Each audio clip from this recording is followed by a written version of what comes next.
네. 그래서 오늘 저희가 이제 성경 성서 지리 이스라엘의 성서 지리에 대해서 조금 공부를 같이 하고자 하는데 이제 세 파트로 좀 나눠서 하려고 해요. 첫 번째는 이스라엘이라는 나라가 이스라엘이라는 나라가 어느 한 곳에 이렇게 한 곳에 떨어져 있는 그런 나라가 아니라 이스라엘이라는 나라는 고대 근동 세계라는 이 고대 근동이라는 지역에 이게 포함되어져 있는 나라입니다. 그래서 우리가 고대 근동 세계 안에서의 이스라엘에 대해서 그 지리에 대해서 한번 이제 먼저 알아보고 그 다음에 이스라엘 땅이 어떤지 이스라엘 전체의 그 지형과 전체 그 이스라엘 성서 지리에 대해서 좀 알아보는데 이 이스라엘 지금 저희가 공부할 이스라엘은 신약은 포함되지가 않아요. 신약은 다루지 않을 거고 구약 성경에서 말하는 이스라엘에 대해서 우리가 한번 살펴보도록 하겠습니다. 그리고 마지막 세 번째 구글어스 여러분들 요즘에 많이 쓰실 것 같은데 구글어스로 우리가 이스라엘 지역에 가서 좀 이렇게 살펴보면 우리가 공부하고 나서 이 지형에 대해서 조금 더 이제 정확하게 또 이게 입체적으로 볼 수가 있어요. 그래서 이렇게 세 개의 어떤 구성을 가지고 우리가 함께 또 공부를 해보면 좋겠습니다. 자, 먼저 이 고대 근동, 일단 고대 근동 세계를 좀 알아야 되는데 여러분 혹시 고대 근동이라는 말 혹시 들어보신 분 있으실까요? 고대 근동? 우리 정필성님 고대 근동 혹시 들어보셨어요? 고대 근동? 네, 몇 번 고대 네. 들어봤습니다. 고대 근동이 혹시 이 무슨 뜻이죠? 제 얼굴이 지금 보이는 분이 정필성님밖에 없어가지고 질문을 필성님께밖에 못 하겠네요. 고대 근동 이 좀 설명해 줄 수 있나요? 고대 근동? 설명은 못 하겠는데 네. 아주 옛날 고대 아, 아브라함 시대. 고대 일단은 아주 먼 옛날의 어떤 이야기다. 네, 네, 그런 네. 일단 고대 근동이라는 말 우리가 좀 생소할 수도 있는데 목사님들 전사님 다 아실 거예요. 고대 근동이라는 말 우리가 이 용어부터 정리를 해볼 필요가 있습니다. 제가 드린 자료에 일단 다 나와 있는데요. 이 고대 근동이라는 말은 사실 이제 이거는 유럽 사람들의 관점으로 생긴 말이에요. 이제 그 이유는 뭐냐면 19세기에 이제 이 고고학이나 이런 고대학 이런 것들이 발달하면서 이 유럽 사람들 뭐 영국이나 프랑스, 독일 이런 나라에서부터 이런 고고학들이 시작됐는데 지금 여기 보이시는 지역이 이제 유럽이죠. 현재 유럽. 이 유럽의 관점으로 봤을 때 오른쪽, 동쪽을 의미하는 고대의 오른쪽이다. 근데 이제 고대 근동을 영어로 우리가 보면 Ancient Near East라고 하거든요. 근데 이제 이 고대 가까운 동쪽이다 해가지고 고대 근동이다 이렇게 이제 그 용어가 붙여진 거예요. 근데 사실 지금으로 말하면 이 고대 근동은 중동이라는 표현을 많이 쓰죠. 중동 땅. 그죠? 그래서 이 유럽 사람들의 관점으로 가까운 동쪽이다 해서 이제 고대 근동이라는 말을 우리가 하는데 이거는 다분히 학문적인 용어입니다. 학문적으로 이야기할 때는 고대 근동. 그래서 우리가 이스라엘이나 이 역사, 고대의 역사를 이야기할 때는 중동 땅이지만 고대 근동이다라는 말로 통일을 해서 이제 사용을 하고 있습니다.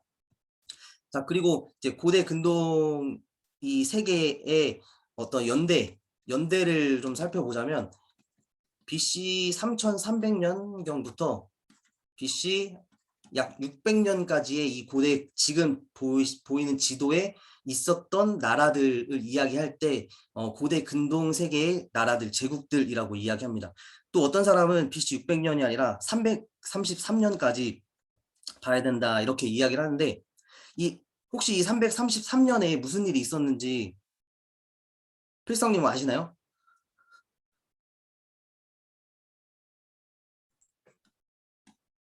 BC 333년이요? 333. 네. 아주 유명한 사건이 하나 있죠.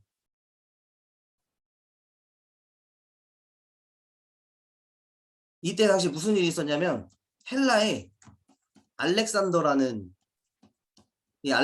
사람이 이 지금 이 나오는 이 지도에 있는 전체적인 이 땅을 다 먹어버려요.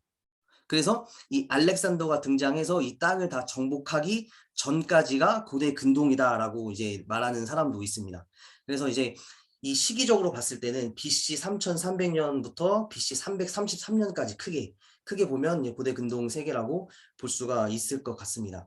자, 그리고 이제 우리가 이 고대 근동을 공부하는 이유가 사실 이 땅 지역을 뭐 알고자 해서 공부하는 것도 있지만 사실 우리가 성경을 공부하면서 성경이랑 좀 연결을 시키려고 사실 하는 거잖아요. 이제 고대 근동 이제 세계의 제국들을 좀 알아야 돼요.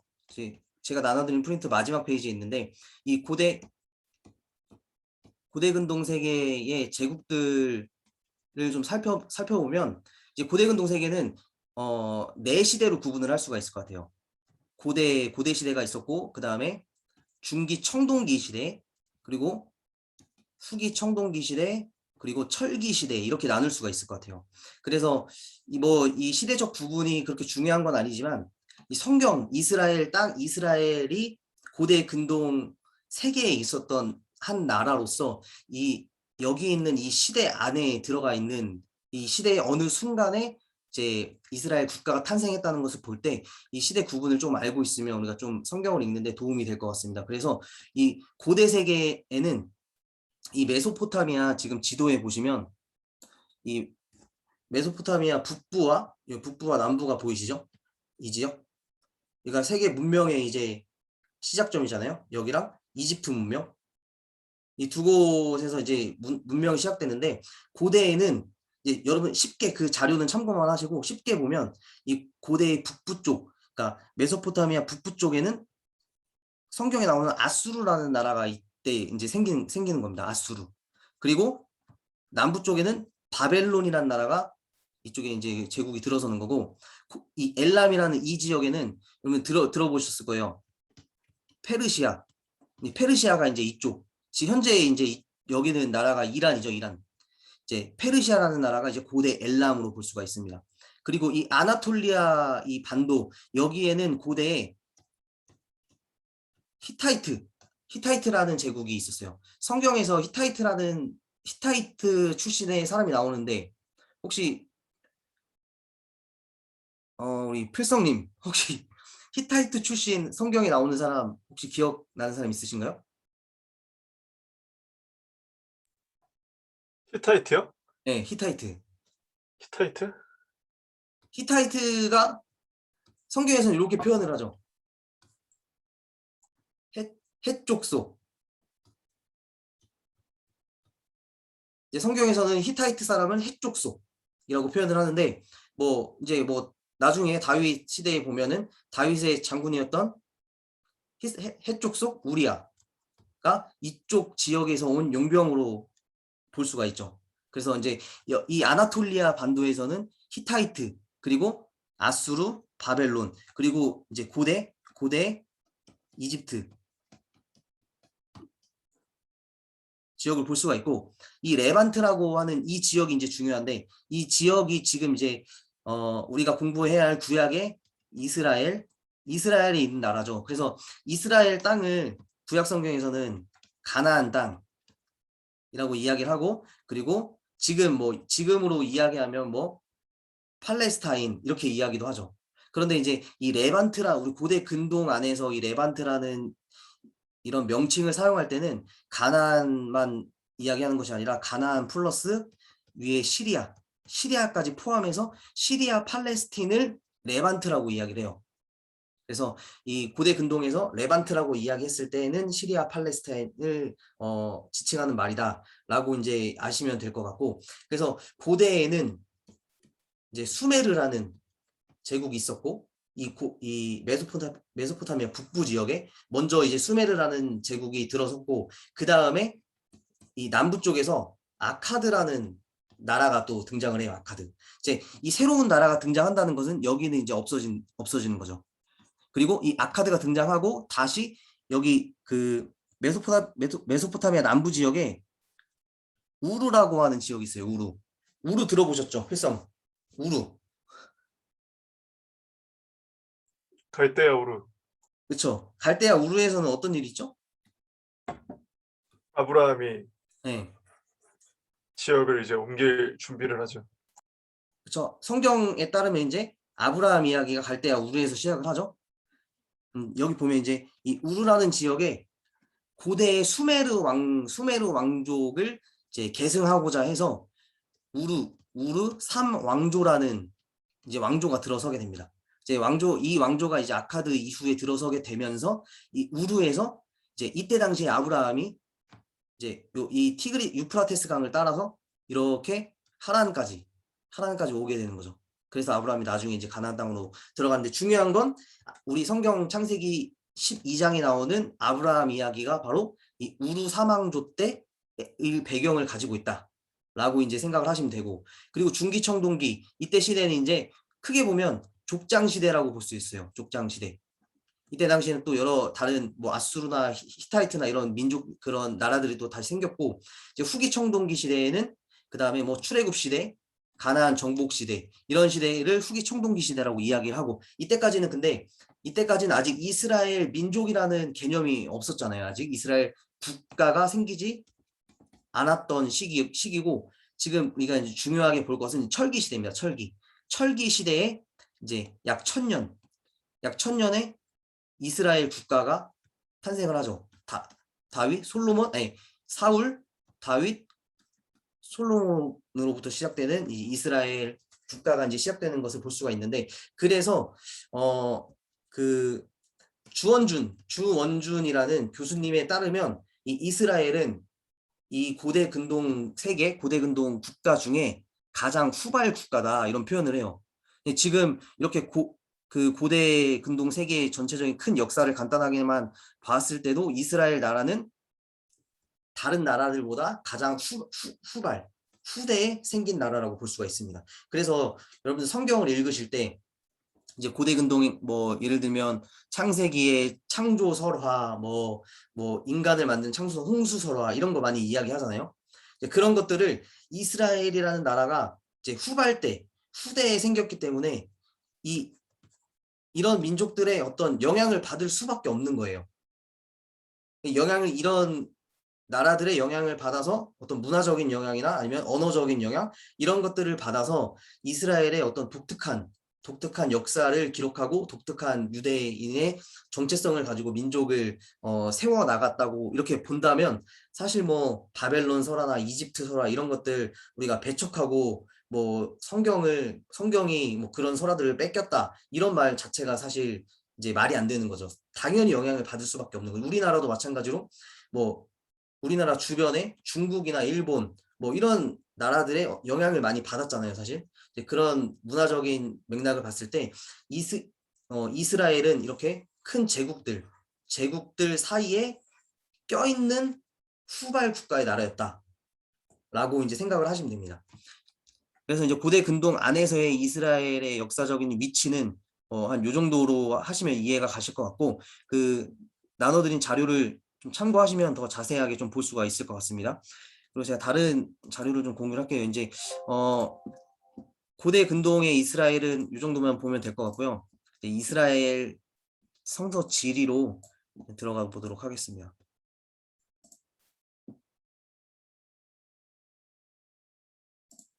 다들 거기 계시죠?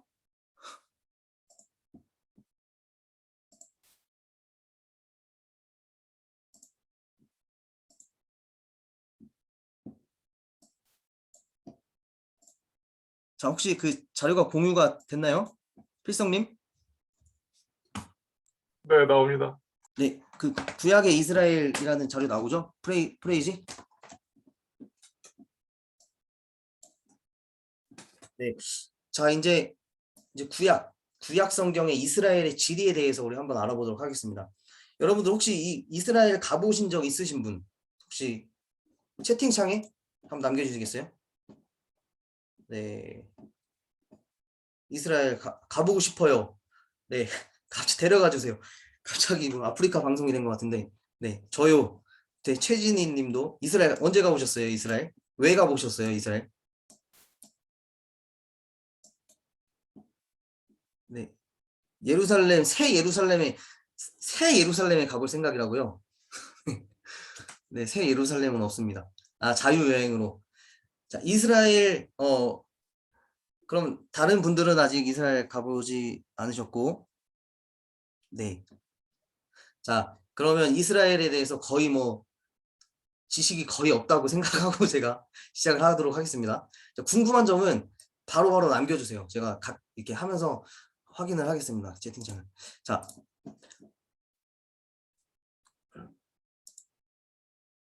자, 구약의 이스라엘 떠나보도록 하겠습니다. 자, 이스라엘 어디 있을까요? 이스라엘이 지금 우리가 봤던 고대 근동 안에 있는데, 이 우리나라 대한민국에서 직항으로 뭐 대한항공이나 아시아나 이런 직항을 타면 12시간 12시간을 날아갑니다. 시차는 우리나라가 6시간이 더 빠르고요. 지금 이스라엘은 아마 서머타임이 시작이 돼가지고 7시간 차이가 난다는 걸 제가 알고 있어요. 그래서 우리나라가 6시간 좀 빠르다 생각하시면 될 것 같고, 자, 비행기 타고 이렇게 날아갑니다. 여러분들 보이시나요? 자, 여기서 왼쪽에서 오른쪽으로 이렇게 날아갑니다. 그래서 지금 보이시는 지도가 지금 방금 전에 우리가 이야기했던 고대 근동, 이탈리아, 그리스, 터키, 시리아, 이 이라크 있는 쪽이 지금 메소포타미아 그 지역이고, 그리고 고대 이집트 지역, 그리고 레바논, 요르단의 국경이 있는 노란색 이스라엘을 볼 수가 있고요. 현재 이스라엘 사람들은 독일, 프랑스, 미국, 러시아, 에티오피아 이런 데서 이제 알리아라고 해요. 돌아온 유대인들로 구성된 국가가 현대 이스라엘입니다. 그리고 이스라엘의 현재 이 지리적인 특징은 지금 오른쪽으로 이 아시아, 큰 아시아 대륙과 왼쪽 이집트 아래쪽으로 아프리카 대륙, 그리고 이제 저쪽 유럽의 중심 역할을 하는 곳이 바로 이스라엘이에요. 아까 그 레반트라고 하는 그 지역 있죠? 그곳이 이제 중심 역할을 하는 지역이고, 종교는 야훼 유일신교 하나님을 믿는 유대교, 그리고 이슬람교, 알라죠? 그리고 기독교, 예수님을 믿는 기독교가 공존하는 세 가지 종교가 공존하는 나라가 이스라엘입니다. 그래서 중요한 점은 BC 722년도에 북이스라엘이 아수르에게 멸망을 하잖아요.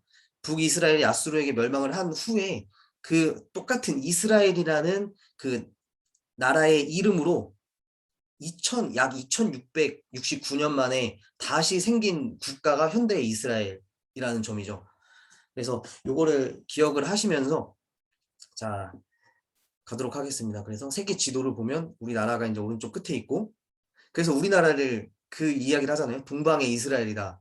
그래서 우리나라의 어떤 저기 어디야 청계산인가 어디에 거기에 동방의 예루살렘이 있다. 그래서 그 예루살렘에 예수님이 재림을 하시고, 그래서 거기에 가서 이제 하는 이단 단체들도 있고 그러잖아요. 동방의 예루살렘, 이스라엘과 거의 같은 이걸 뭐라고 하죠? 같은 위도에 이제 위치해 있는 나라로 우리나라를 비교를 해볼 수가 있고, 자, 이스라엘 안쪽으로 지리를 들어가 보면 크게 이스라엘을 구분하는 점이 있습니다. 그래서 이 지도만, 여기 있는 지도만 눈에 딱 찍어 보세요. 이 뭐 핸드폰으로 찍어도 되고, 이제 눈에 찍으시고 제가 이거를 잘 알기 쉽게 설명을 해드릴게요. 일단 근데 혹시 제 마우스가 보이시나요? 움직이는 거? 네, 보입니다. 아, 마우스 보이시죠?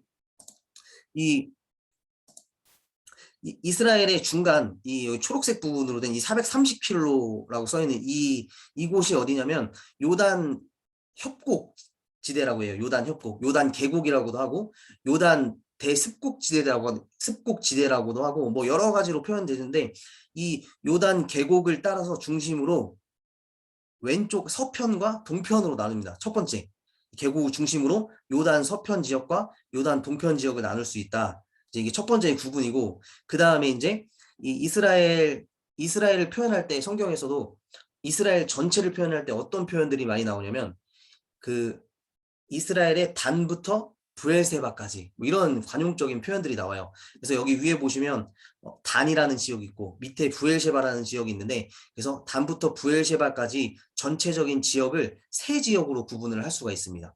그래서 이제 네게부 광야는 가장 아래쪽이 사람이 살지 못하는, 여기는 연중 강수량이 약간 50mm 이하라고 해요. 그래서 사람이 살 수 있으려면 약 200mm 이상 이제 비가 와야 되는데, 여기는 50mm밖에 안 돼서 사람이 살 수 없는 광야로 볼 수가 있고, 그 다음에 이제 세 개의 산지가 있습니다. 유대 산지, 사마리아 산지, 갈릴리 산지로 구분이 되어 있습니다. 쉽죠? 그래서 갈사유 이렇게 암기 코드로 갈사유 하면은 세 개의 산지를 외울 수 있습니다. 갈릴리, 사마리아, 유대 이렇게 산지를 볼 수가 있고, 그 다음에 이제 지중해 왼쪽 지금 검은 부분이 이제 지중해 바다인데, 이 지중해 바다의 옆으로 평야 지역이 위치해 있습니다. 그래서 여기 보시면 갈멜산, 우리 엘리야가 이제 바알 선지자들과 싸웠던 그 갈멜산 이 지역 위쪽으로는 아셀 평야라는 평야가 있어요.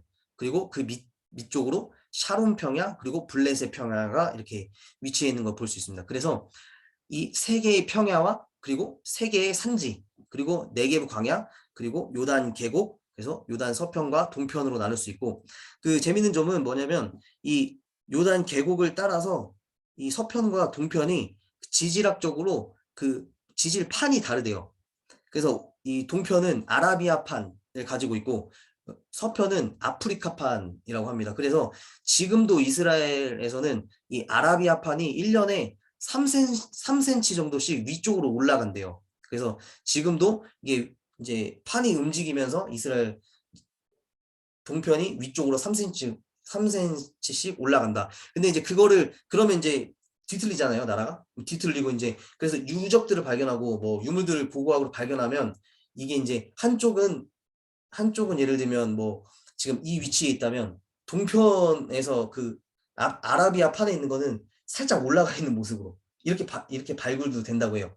그래서 이렇게 이제 그 지판이 움직이는데 이 헐몬산 때문에 다른 어떤 막 큰 무리 없이 이 헐몬산이 워낙에 높은 산이기 때문에 그 산이 이 지질이 움직이는 거를 막아주고 있대요. 그래서 헐몬산이 조금 뭐 이렇게 높아지거나 아니면은 그 헐몬산이 막아주면서 이런 어떤 지진이나 이런 것들도 막아주는 어떤 그런 형태를 보이고 있다고 하는데, 그래서 이 전체적인 지도를 한번 잘 새겨보시고 조금 더 이제 자세하게 들어가 보면 이 밑에 이제 유대 산지 여기 보시면 이 밑에 네게부 광야 지역이랑 이 유대 산지 지역이랑 색깔이 다른 걸 볼 수가 있어요. 이 색깔이 다른 건 뭘 의미할까요? 우리 채팅창에 한번 남겨주시겠어요? 뭘 의미할까요?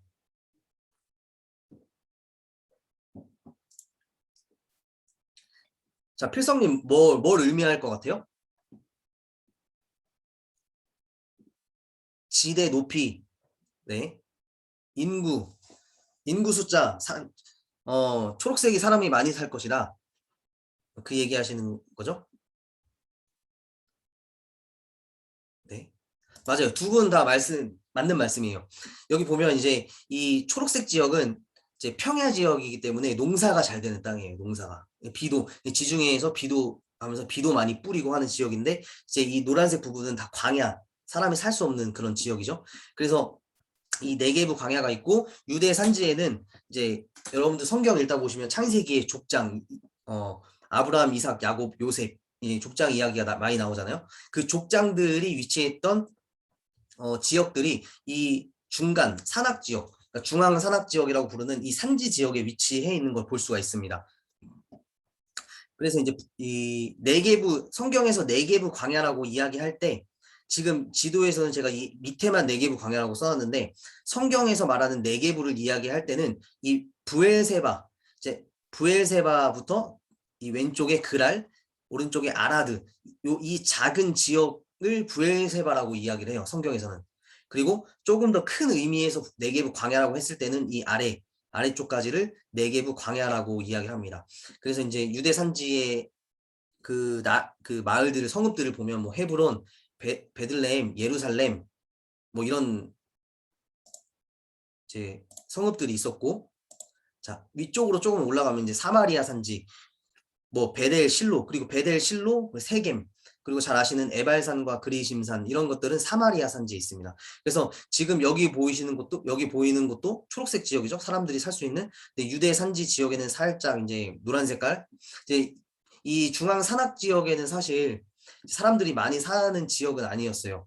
이제 나중에 이따가 이야기를 하겠지만, 그리고 이 조금 더 위쪽으로 올라가 보면 갈릴리 산지 이 지역은 다 초록이죠. 사람들이 살 수 있는 그런 곳. 이제 갈릴리라는 지역을 제가 성경에서 구약 성경에서 찾아보니까 갈릴리라는 단어가 6번 정도 나오는 것 같아요. 구약 성경에는. 그리고 뭐 긴네롯, 긴네렛 이런 긴네렛 호수 이제 여호수아가 땅을 분배할 때 그럴 때 이제 그런 표현들이 나오는데 구약 성경에서 갈릴리 이 지역 산지 이 지역은 사실 많이 중요한 것 같지는 않아요. 이 옆에 갈멜산 그리고 뭐 헐몬 시편에 보면 헐몬산 단 이런 것들은 구약 성경에 많이 나오지만 갈릴리 지역은 사실 신약 성경에 예수님이 공생하셨던 지역으로 많이 이제 표현이 되죠. 그래서 나사렛, 가나, 가버나움 뭐 이런 지역을 볼 수 있고 가장 이스라엘 북쪽으로 올라가 보면 이 단이라는 지역과 그리고 최북단에 헐몬산이 위치해 있는 것을 볼 수가 있습니다. 여기 눈이 좀 보이죠? 헐몬산?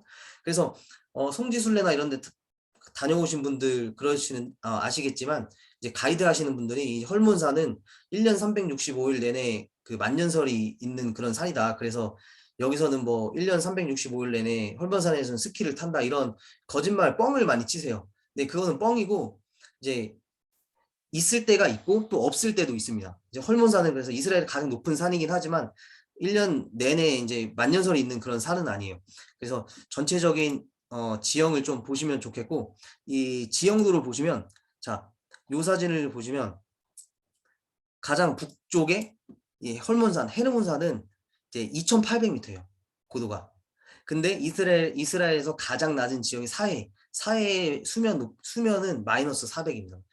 지금 이스라엘 땅이 한국 우리나라 땅에 뭐 강원도 땅만 하다고 그렇게 이야기를 하는데 약 8분의 1, 7분의 1 정도의 땅에 그 땅밖에 안 되는 이 지역에 2,800m부터 산부터 400m까지 이런 엄청나게 가파른 어떤 이런 지형을 볼 수가 있고 지금 여기 보면 지중해 수면이 0이죠. 그러니까 바다보다 더 낮은 지역이라고 볼 수가 있어요. 그래서 여러분들 그런 얘기 들어보셨을 거예요. 세계에서 가장 낮은 지역이 여리고다. 바다의 해수면 0보다 더 낮은 지역 300 마이너스 252m인 이 여리고가 가장 낮은 지역이다. 이런 이야기를 볼 수 있고 여기 이제 지도를 보시면 이스라엘의 단면도 지도인데 이제 이 예루살렘이 위치한 이곳이 이제 아까 우리가 봤던 중앙 산악 지역이죠. 족장들이 살았던 그 지역. 이 지역을 보시면 좀 이해가 가실 거예요. 그래서 좀 위에부터 이게 내려오는 이런 지형들이다라고 볼 수 있고 이제 이 지도를 보시면 조금 더 자세하게 볼 수 있는데 이제 우리가 아까 봤던 이 세 개의 평야가 지중해 바로 옆에 평야가 위치해 있고 이 바로 옆에는 쉐펠라라고 하는 곳이 있어요. 쉐펠라. 이 쉐펠라라고 하는 곳은 성경을 읽어보면 성경에 뭐 평지 이렇게 번역을 하는 곳이 있어요. 평지 구약 성경에 보면 구약 성경에 평지로 번역을 하는 곳이 바로 이 쉐펠라 지역을 의미합니다. 그래서 이 쉐펠라는 지금 생각해 보면 우리나라로 빗대어 보면 약간 제주도의 어떤 오름이나 제주도의 모습을 연상케 하는 그런 지역이 쉐펠라 지역입니다. 그리고 그 옆으로 세 개의 산지 아까 봤던 것처럼 갈릴리, 사마리아, 유대 산지가 이렇게 위치해 있고 그 옆쪽으로는 이제 유대 광야, 이 노란색 부분이죠. 이쪽이 유대 광야입니다.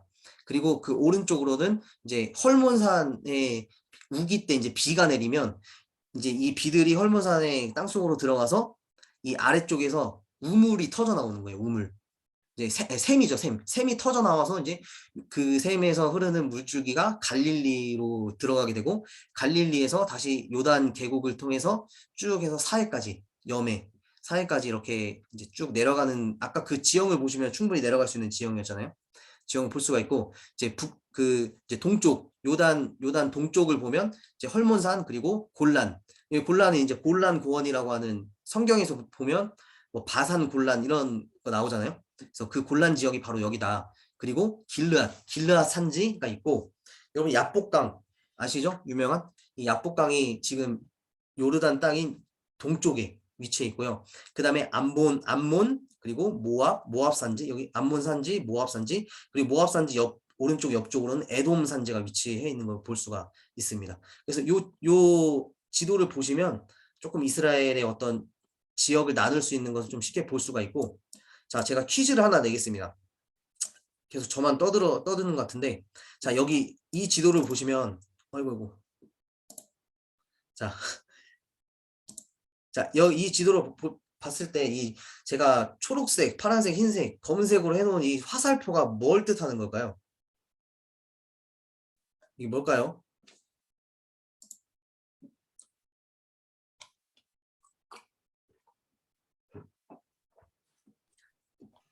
다시 필성님 이게 말해주세요. 네? 다시 말해주세요. 네, 여기 지금 지도 이게 보이시죠? 화살표 있는 지도 보이시죠? 네. 화살표 있는 지도에서 제가 이제 아래쪽부터 위쪽으로 이제 화살표들을 연결을 해놨는데 이 지도가 무엇을 뜻할까요? 길. 지도 하나. 길? 길. 왕의 대로, 뭐, 어. 족장대로, 뭐, 이런 거. 맞아요, 아니에요? 맞아요. 너무 쉽게 하시는데? 여기 나온, 지금 이제, 근데 하얀 색깔, 이게 제가, 이게 아까 편집하면서 이게 잘못됐어요. 이 하얀색은 어디냐면, 이 요단 계곡입니다. 요단 계곡 길이에요. 이스라엘에는 이 고대에 4가지의 도로가 있었어요. 현대에도 지금도 다니고 있는 길인데, 이 해안 주변으로 해변길, 비아 마리스라는 해변길이 있고, 그리고 지금 가운데 본 파란색 길은 이 부엘세바부터 쭉 헤브론, 베들레헴, 실로, 세겜, 뭐 나사렛, 이 무기토까지 올라가는 여기는 이제 족장의 길이라고 합니다. 그래서 아브라함, 이삭, 야곱, 요셉이 다녔던 길이 바로 이 길이에요. 중앙 산악 지역 좀 올라와 있는 이 길. 그리고 이 하얀색은 원래 이제 여기 요단 계곡에 있는 요단 사해 옆으로 지나가서 요르단을 지나고 벳산을 지나서 올라가는 길이 이제 요단 계곡길이 있고, 요단 동편으로 지금 말씀하셨던 왕의 대로가 이렇게 나와 있습니다. 그래서 성경을 읽으실 때 이 길을 따라서 좀 읽으셔도 좋은 관점으로 성경을 좀 재미있게 읽을 수 있을 것 같아요. 이 길을 따라서 있는 지형들을 지금 족장들이 아브라함이 이 족장의 길을 따라서 지금 걸어가고 있구나. 그러니까 이런 걸 생각하시면서 읽으면 조금 더 지리적으로 도움이 되실 것 같습니다. 자, 그래서 이제 사진을 좀 보면 여기가 지금 보이시는 곳이 쉐펠라 지역이에요. 쉐펠라. 혹시 최진희님 여기 쉐펠라 가보셨죠? 네. 네, 여기 그런 것 어떠셨어요? 같아요. 가보셨을 거예요, 여기. 네. 좀 돼서, 네. 가본 지 좀 돼서 가물가물한데, 네. 아무튼 좀, 기억나는 것 같아, 사진 다시 보니까. 여기 가면은 다른 데는 막 풀이 없고 한데 여기는 되게 풀이 네, 많고 맞아요. 그러거든요. 꽃도 많이 핀다고 하더라고요. 계절 잘 맞춰서 가면. 네, 그쵸.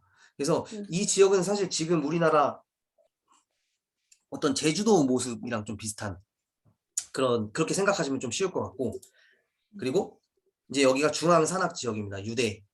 그러니까 뭐 유대 광야 바로 옆에 있는 중앙 산악 지역. 다르죠? 한 나라인데 좀 다르죠? 그리고 유대 광야의 모습이고요. 그리고 여기 이제 밑에 네개 부엘셰바 밑에 쪽 이제 네개부 광야, 사람이 살 수 없는, 어떻게 보면 이스라엘 백성들이 이 네개부 광야를 이제 광야에서 돌다가 이제 이스라엘 가나안 땅으로 들어온 그 광야를 연상해 볼 수가 있고요. 그리고 여기는 이제 유대 광야인데 여기는 이제 약간 우기를 지나서 풀들이 조금 자랐을 때 그런 모습을 볼 수가 있습니다. 자, 그래서 이제 우리가 그 네게부에서부터 갈릴리 산지까지 조금씩 이제 성경 말씀이랑 좀 연관을 해가지고 좀 이렇게 사진을 보면서 살펴보려고 하는데, 유대 광야 하면 성경에 사실 유명한 이야기가 있어요. 이 레위기 16장 8절하고 10절에 보면 이제 이스라엘의 속죄를 위해서 아사셀 염소를 잡는 이야기가 나옵니다. 그래서 지금 이스라엘에 가보면 이스라엘 유대 광야 중에 하르몬타르라는 이 산이 있어요. 아사셀 산이라고 부르는데, 이 여기 말하는 하르라고 하는 히브리어가 산이라는 뜻이에요. 그래서 이제 몬타르 산, 아사셀 산이다라고 이야기를 하는데, 여기는 이 유대 광야는 어디냐면 예루살렘 성전에서 약 12km 떨어진 유대 광야에 위치해 있습니다. 그래서 유대인들의 전승에 따르면 이 속죄일 날 이제 예루살렘 성전에서 2마리의 염소를 잡아가지고 한 마리는 여호와를 위해 하고 한 마리는 아사셀을 위하여 이제 광야로 데리고 나와서 광야로 보낼지니라라고 이야기를 하는데, 이제 저희도 어렸을 때부터 이제 교회를 다니면 그런 설교를 많이 들어보셨을 거예요. 이 염소를 잡아가지고 광야에다가 이제 풀어놔가지고 얘가 이제 굶어 죽게 하고 물도 없고 먹을 것도 없는 광야에다가 풀어서 죽게 한다. 뭐 이렇게 이야기를 하는데, 그거는 이스라엘 문화를 잘 모르는 사람들이 이제 해석을, 우리나라 사람들이 그렇게 해석한 거고, 이제 유대인들에 따르면 여기까지 이제 예루살렘 성전에서 1km마다 제사장들이 서 있대요. 그래서 그 염소를 아세세를 위해 잡은 그 염소를 12km 되는 이 하르몬타르라는 곳까지 데리고 온다고 합니다. 그래서 여기에 도착해서 이 여기 보면 이 절벽 있죠? 이 절벽에서 앞다리와 뒷다리를 묶어가지고 죽여버리는 거예요. 그러니까 광야로 보내서 살려 보내는 게 아니라 이 사람들에 따르면 그냥 죽이는 거죠. 여기 밑에 이제 광야 지금 사진으로 잘 안 보이지만 가까이 가보면 이제 아래에서 막 바람이 불고 이래서 밑에부터 이 모래들이 쌓여가지고 약간 그 고드름이 위에서 이렇게 내려온 것처럼 아래에서 위로 막 솟아있어요. 그래서 여기서 염소를 밀어버리면 그냥 온몸에 그 피투성이 상처 투성이가 돼서 그 염소를 그냥 죽이는 거죠. 어떤 이런 모습을 통해서 이스라엘에 속죄하는 것을 생각해 보면 사실 예수님께서 우리를 위해서 십자가에서 돌아가시는 어떤 속죄의 모습을 조금 더 이제 이 광야의 모습을 통해서 우리가 좀 깨달을 수 있을 것 같고 이제 네겝 서쪽부터 한번 조금 올라가 보도록 하겠습니다. 그래서 이 지금 네게부 광야 아래쪽에 지금 사진에서 보이는 것처럼 이 홍해 이제 왼쪽은 수에즈만 이 이집트가 있고 오른쪽에는 아카바만이라는 홍해가 있는데 이 홍해 사이에는 크게 4개의 광야가 있어요. 그래서 이스라엘의 출애굽 노정 목록에 나오는 그런 광야들인데 첫 번째로 출애굽기 15장 22절에는 수루 광야, 크게는 수루 광야, 그리고 출애굽기 16장 1절에 신광야라는 광야가 있고 그리고 오른쪽에는 민수기 12장 16절에 바란 광야, 그리고 바란 광야 가데스, 그리고 위쪽에는 이제 찐 광야라는 광야가 나오는데 혹시 성경에서 찐 광야라는 거 혹시 보셨나요, 여러분? 찐 광야? 찐 광야가 나올까요? 안 나올까요? 찐 광야. 신광야로 돼 있잖아요. 신광야? 신광야, 찐광야. 혹시 최 목사님은 찐광야 혹시 성경 통독하시다가 보신 적 있어요? 글쎄요. 찐광야. 찐광야. 생소하시죠? 찐광야. 네. 근데 이게 이제 우리 한글 성경에는 이 찐광야, 이 부엘셰바 바로 밑에 있는 이 찐광야도 신광야라고 번역을 했어요. 그래서 이 신광야가 여기도 신광야고 여기도 신광야라고 돼 있거든요. 우리 한글 성경에. 근데 이제 이 이스라엘 히브리어로 보면 여기는 이제 알파벳 쉰이고 여기는 짜디크. 그래서 찐광야입니다. 그래서 우리가 이 광야를 볼 때 이제 이 4개의 광야가 있고 신광야랑 찐광야랑 다른 광야가 있다. 이제 이렇게 생각을 할 수가 있고요.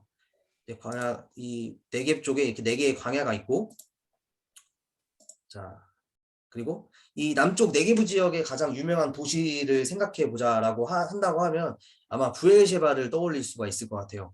이제 부엘셰바는 족장들의 어떤 성읍으로도 볼 수 있는데 대표적으로 창세기 26장에 보면 이삭이 부엘셰바로 갔다. 거기서 제단을 쌓고 이제 야훼 이름을 부르고 장막을 치고 우물을 팠더라 이런 말씀이 있습니다. 그래서 이 부엘셰바는 성경에 대표적으로 가장 많이 등장하는 지역으로도 볼 수 있는데 현재의 부엘셰바의 성읍에 가보면 이런 성읍들이 이제 고고학적으로 발굴이 됐어요.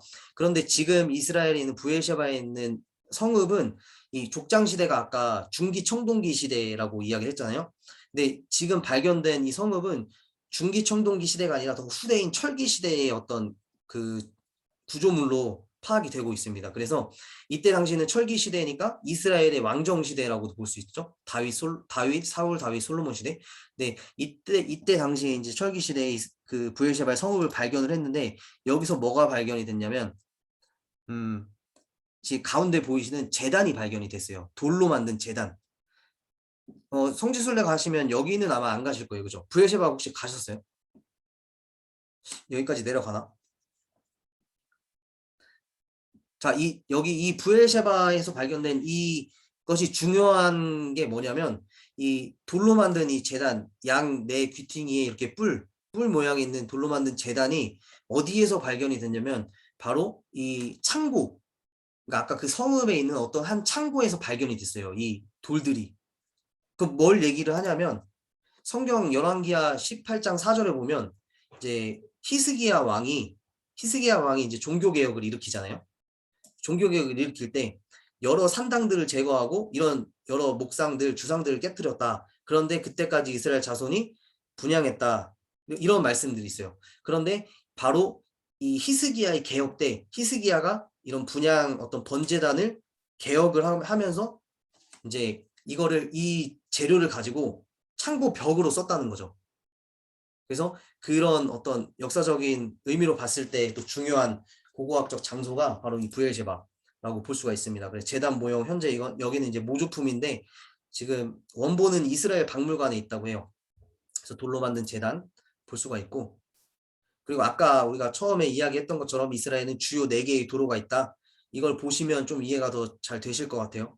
그래서 국제 해안도로, 족장의 길, 요단 계곡, 왕의 대로 이렇게 4가지의 길을 볼 수가 있고 이제 왕의 대로 이제 요단 동편의 길을 따라서 올라가다 보면 지금 사진으로 보이시는 것이 현재 왕의 대로 킹스 하이웨이라는 왕의 대로인데 이제 오른쪽 요단 동편으로 쭉 올라가는데 이건 성경에 나오죠. 민수기에 보면 이스라엘 백성들이 출애굽 광야를 해서 이제 가나안 땅으로 가는데 이 왕의 대로를 지나서 가려고 하는데 에돔 왕이 나와가지고 여기를 지나가지 못할 것이라고 이렇게 가로막죠. 그래가지고 이스라엘 백성들이 돌아가잖아요.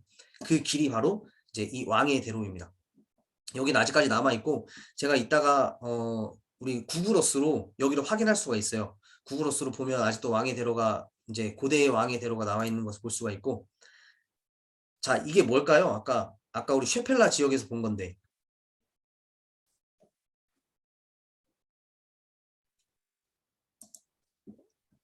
자 이게 뭘까요? 응? 음, 꽃처럼 보이죠? 꽃. 네. 이거 뭐 같아요? 필성님 뭐 같아요?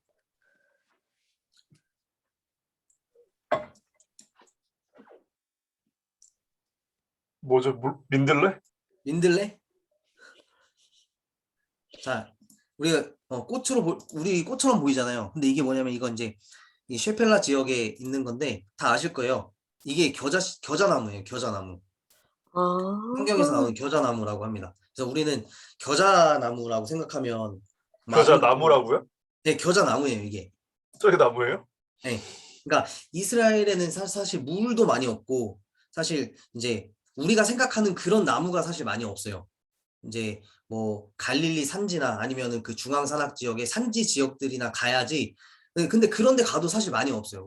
이스라엘에는 제일 많은 나무가 올리브 나무, 그리고 종려나무, 뭐 요 정도 뿐인데 이제 성경 그 예수님이 말씀하셨던 겨자나무인가 그 여러분들 그 엘리야가 그 바알 선지자와 대결을 한 후에 어느 나무에 가서 이제 그 나무 밑에 가서 숨었다고 이야기를 하잖아요. 기억이 나시나요, 혹시? 로 로뎀나무. 로뎀? 그쵸. 로뎀나무 아래에서 이제 그늘에서 이제 그 아래에서 피했는데 로뎀나무도 사실 광야에 있는 나무인데 그것도 약 한 50cm가 안 되는 그런 나무예요, 사실. 로뎀나무 자체는. 그래서 우리가 성경에서 나오는 로뎀나무도 이제 우리가 생각하는 그런 나무와는 사실 많이 다르다. 이제 그걸 볼 수가 있고 이거는 이제 겨자나무입니다. 그래서 이 겨자나무의 겨자씨 하나를 보면 정말 작죠? 예수님이 우리에게 이 정도의 믿음을 요구하시는 거예요. 사실 어떤 겨자씨만한 믿음이 좀 이렇게 그 어느 정도 되는 믿음이 아닌 진짜 작은 제 손도 작은데 요 정도의 믿음을 우리에게 원하시는데 우리는 그런 믿음이 사실 부족해서 약간 많이 넘어지고 쓰러지고 하잖아요. 그래서 이런 믿음을 이제 소유하는 그런 저희들이 됐으면 좋겠고 자, 그 쉐펠라 지역에 이제 겨자나무를 받고 지금 여기 밑에 지도에 보시면 지금 우리가 이제 4번 길 왕의 도로를 따라서 이제 동쪽 산지 지역으로 올라가고 있는 거예요. 이 지도를 이 길을 잘 기억하세요. 그래서 좀 올라가다 보면 이 페트라라는 곳을 보게 됩니다. 여기는 이렇게 암벽 지역이에요.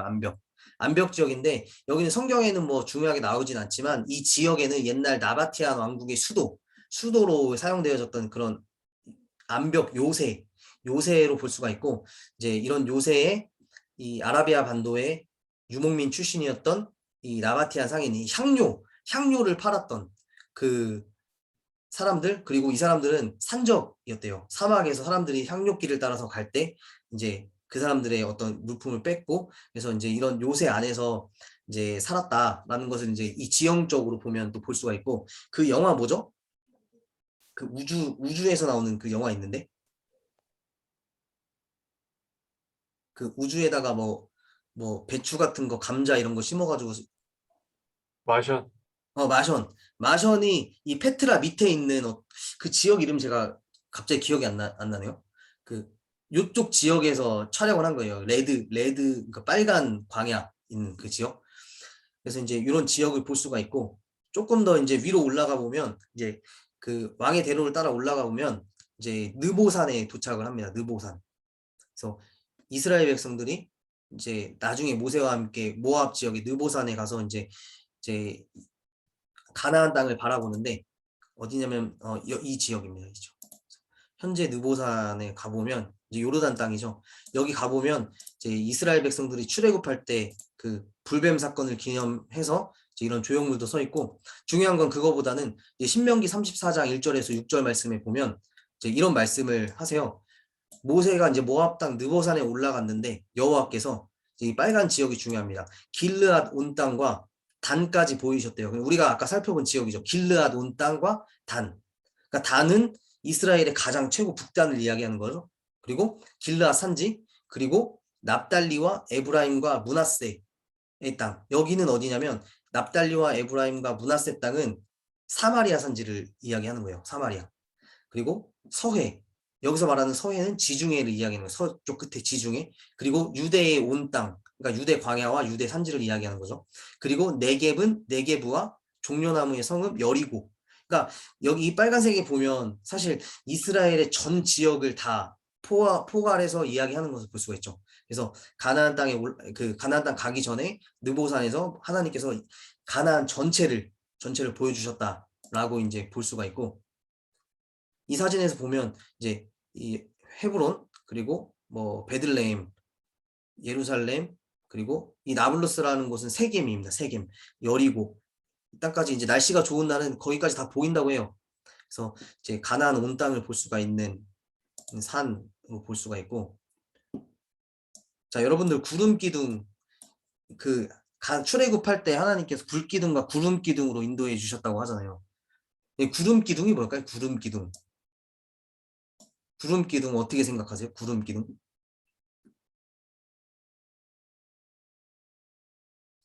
최 목사님, 구름 기둥 애들한테 설교 어떻게 하세요? 아이들에게?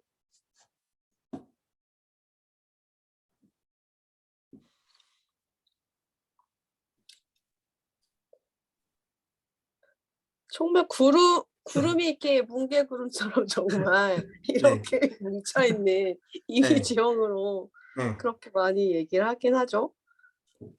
인위적으로 막 이렇게 땅부터 이렇게 회오리 바람처럼 구름이 이렇게 있어서 이미지로는 그렇게 많이 나오긴 하죠. 이렇게 앞으로 어린이, 가면서.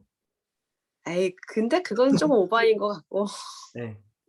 저도 사실 그런 식으로 이미지로 우리가 많이 보고 배우고, 그래서 그렇죠, 이 맞아요. 회오리 바람처럼 막 이렇게 가면은 따라가고 막 어떤 뭐 깃발처럼 막 그렇게 아는데, 사실 제가 이스라엘 가서 보니까 구름 기둥이라는 게 다른 게 아니라, 이거는 하나님의 어떤 역사를 부인하고 성경을 부인하는 게 아니라, 하나님도 이 창조물들을 통해서 어떤 역사하신다는 것을 볼 때, 여기 이제 구름 이렇게 낮게 뜬 광야에 낮게 뜬 구름을 보면 이 구름 아래만 이렇게 그림자, 뭐라고 하죠? 이렇게 그늘이 지는 걸 볼 수가 그늘. 있었어요. 그래서 구름이 떠서 이스라엘 백성들이 광야 40도 되는 어떤 그런 곳에서 이 구름 안에서 가는 모습을 또 생각해 볼 수가 있죠. 지리적으로 이런 어떤 문화적, 지역적 그 날씨 이런 걸 봤을 때.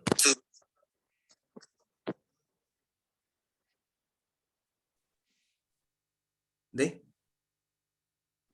뭐라고 인터넷이 하셨나요? 잠깐. 네네. 그래서 이 사진을 보면 우리가 구름 기둥에 대해서 한번 또 생각을 해볼 수가 있고, 여기 이제 느보산에서 바라본. 자, 그리고 이제 네게부 지역에서 지금은 이제 동편을 봤는데, 이제 다시 이스라엘 지역으로 와서 이제 팀나 광야라는 곳이 있습니다. 여기에는 이제 출애굽기에 나오는 성막이 실사이즈, 성경에 나오는 그대로 그 실사이즈를 그대로 만들어 놓은 성막이 있어요. 그래서 여러분들 다들 아시겠지만 여기 번제단부터 시작해가지고 물두멍, 휘장, 그리고 성소와 그리고 분향단, 지성소까지 이렇게 이런 모습을 이제 실제 사이즈대로 만들어 놓은 곳을 볼 수가 있고, 이제 네게브 지역은 사실 그 정도 보면 될 것 같고요. 이제 유대 산지 쪽으로 올라오도록 하겠습니다. 자, 여기 보면 사실 이제 유대 산지에서 가장 중요한 것은 유대 광야의 다윗성일 것 같아요. 제 생각에는 이제 다윗성, 이때 당시 고대 시대의 다윗성을 재현해 놓은 이제 사진인데, 네, 여기 보면 이제 사실 유대 광야 안에 있는 다윗성은 외적들이, 그러니까 외부 제국들이 쉽게 침략을 할 수 없는 지역이라고 해요. 왜냐하면 이 중앙 산악 지역 이제 약 해발고도 900m 정도 되기 때문에 이 지중해에서 쳐들어오기가 이제 너무 험준한 그런 산이기 때문에 여기까지는 쳐들어오지 못했다고 해요. 그리고 유대 광야에는 사실 이제 먹을 것도 없고 물도 없기 때문에 여기는 유대 광야 산악 지역, 족장들이 살던 그 지역은 사실 엄청 빈곤한 사람들, 가난한 사람들이 많이 살았던 지역이라고 합니다. 이제 평야지대에는 이제 농사를 지을 수 있어서 비옥한 땅이었는데, 그래서 이 사실 가나안 땅에 이렇게 들어갈 때, 우리가 출애굽해서 가나안 땅에 들어갈 때 동시에 가나안 땅에 들어온 민족이 한 민족이 있어요. 어디냐면 저기 갑돌이라고 하는 나라가 있었는데, 이제 크레타라고 하는 섬이죠. 크레타라고 하는 섬에서 누가 왔냐면 해양 민족이었던 블레셋이라는 사람들이 이제 가나안에 거의 동시에 들어올 때 거의 동시에 들어옵니다. 그래서 가나안, 그 해양 민족 가나안 땅에, 아니 그 지금 팔레스타인 땅 사는 사람들의 후예인 그 민족, 블레셋 민족들은 평야지대에 좋은 땅을 먹은 거죠. 좋은 땅을 거기 먹고 이제 이스라엘 민족들은 유대 광야 쪽으로. 그래서 지금 이 다윗 궁전은 사실 천혜의 요새라고 볼 수 있고, 여기 다윗 궁전의 모습을 보면 제가 이런 생각을 해봤어요. 사마 11장 대표적으로 1절에 3절에 보면 이제 다윗이 저녁 때 다윗이 침상에서 일어나서 왕궁 옥상에서 거닐다가 이제 한 여인을 보죠. 여인을 보고 이제 여러분 다 아는 것처럼 바세바였고 간음을 하게 되죠. 그 다윗이 쳐다본 게 죄일까요?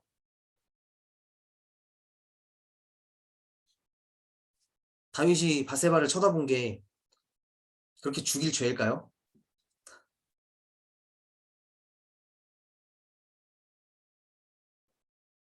필성님 어떻게 생각하세요?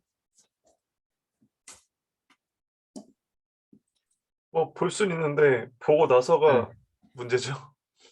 볼 수는 있다.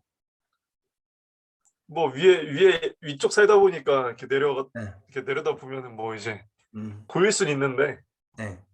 그 다음이 문제가 크죠. 그렇게 생각하시는구나. 우리 최진희 목사님은 어떻게 생각하세요? 같이 좀 대화를 나누면서 하면 좋죠? 저도 좀 비슷한 것 같아요. 위에서 보면 네, 의도치 않게 보일 수는 있죠. 그쵸. 그 뭐 바세바가 뭐 대놓고 밖에 나와서 목욕한 것도 아니고, 네. 그쵸? 그러니까 우연찮게 볼 수는 있는데 음, 그냥 그걸로 이렇게 지나쳤어야 되는데 어, 그 뒤에가 문제죠. 알아보고 음, 이렇게 우리아를 그렇게 또 속이고 다시 보내고 전쟁터 보내려고 하고 네. 그런 것들이 더 문제죠. 라고 그치. 생각해요. 다들, 사실 뭐, 다윗도 우리랑 같은 성정을 가진 같은 인간으로 봤을 때, 다윗이 이렇게 보았던 실수는 우리도 다 할 수 있는 실수잖아요. 음. 네. 그리고 제가 이제 그 지형적인 걸로 좀 봤을 때, 말씀하셨듯이 이 다윗 궁전은 이 예루살렘 성 중에서도 가장 높은 위치에. 그래서 다윗은 사실 제가 그 예루살렘, 지금 현재 예루살렘 성벽이 있고 성벽 투어를 하는 그런 곳이 있는데, 제가 이제 한창 좀 이스라엘에 갔을 때 좀 힘든 시기가 있었어요. 그래서 여기를 한번 거닐어 보자 해서 이제 혼자 이렇게 걷다가 이제 걸어 보니까 이제 위에 옥상들이 그냥 자연스럽게 보이는 거죠. 그래서 뭐 와이파이 고치는 아저씨도 보이고 무화과 말려는 것도 보이고 그리고 막 빨래하는 사람들도 보이고, 그러니까 그런 것들은 사실 우리 일상의 주변에서 일어날 수 있는 충분한 어떤 그런 모습들인데, 말씀하셨던 것처럼 그 여인이 누군지 알아보게 하고 그리고 교활한 방법으로 그 충신이었던 그 햇사람, 아까 히타이트 사람이 우리아를 죽였던 어떤 그런 죄까지 이제 범했던 걸 봤을 때 사실 우리도 실수는 할 수 있지만 그 이후까지 가는 어떤 모습을 보이지 않는 게 죄까지 나가지 않는 모습을 이제 우리가 생각해 볼 수 있을 것 같아요. 그래서 다윗은 여기에서 이 가장 높은 곳에서 이스라엘 백성들의 어떤 안녕과 평안, 샬롬, 이 샬롬을 봤어야 하는 건데 그렇지 않고 어떤 개인적인 눈으로 이렇게 그렇게 행했음을 우리가 또 성경을 또 읽을 수 있을 것 같습니다. 그래서 다윗 성을 좀 이렇게 생각해 볼 수 있었고요. 다윗성 이 유대 광야의 끝자락에 있는 엔게디라고 하는 광야예요. 이곳은 그 유대 광야 중에서도 특이하게 샘이 솟는 어떤 폭포가 있는 그런 광야예요.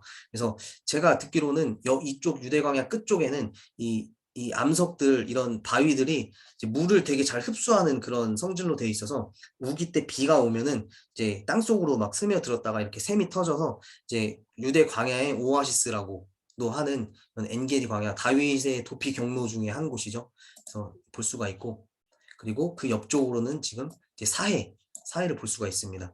지금 우리가 올라가는 도로는 이 왼쪽 지도의 초록색 이 요단 계곡길로 지금 올라가면서 이제 사해를 보시고 있고 조금 더 올라가면 이제 여리고가 나옵니다. 이 여리고에서도 구약에 많은 유명한 사건들이 있죠. 여리고성 점령 사건도 있고 그리고 또 신약에도 여리고에서 예수님이 삭개오를 만난 사건도 있잖아요.